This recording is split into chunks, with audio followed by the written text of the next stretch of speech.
નમસ્કાર, આપ જોઈ રહ્યા છો સીએનસી ગુજરાત. પાટણ જિલ્લા સિદ્ધપુર ખાતે આત્મા પ્રોજેક્ટ અંતર્ગત ખેડૂતોને પ્રાકૃતિક ખેતી વિષયક તાલીમ અપાઈ.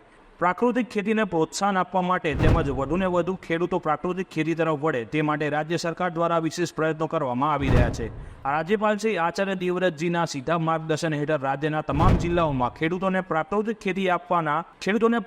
ખેતી અપનાવવા માટેની સમજ આપવામાં આવી રહી છે. પ્રાકૃતિક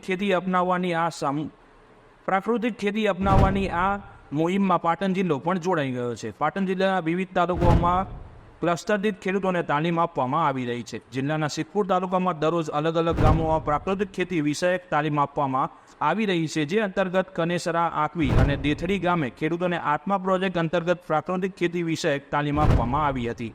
તાલીમમાં ખેડૂતોને પ્રાકૃતિક ખેતીના તમામ મુદ્દાઓ એટલે કે બીજામૃત, જીવામૃત અને ધન જીવામૃત, આચ્છાદન, વાપસા તેમજ સહજીવન પાકો તેમજ પંચસ્તરીય પ્રાકૃતિક કૃષિ બગાયતની મોડલ ફાર્મ અંગે વિગતવાર તાલીમ આપવામાં આવી હતી. રિપોર્ટર ધ્રુવ કુમાર દવે, સિદ્ધપુર.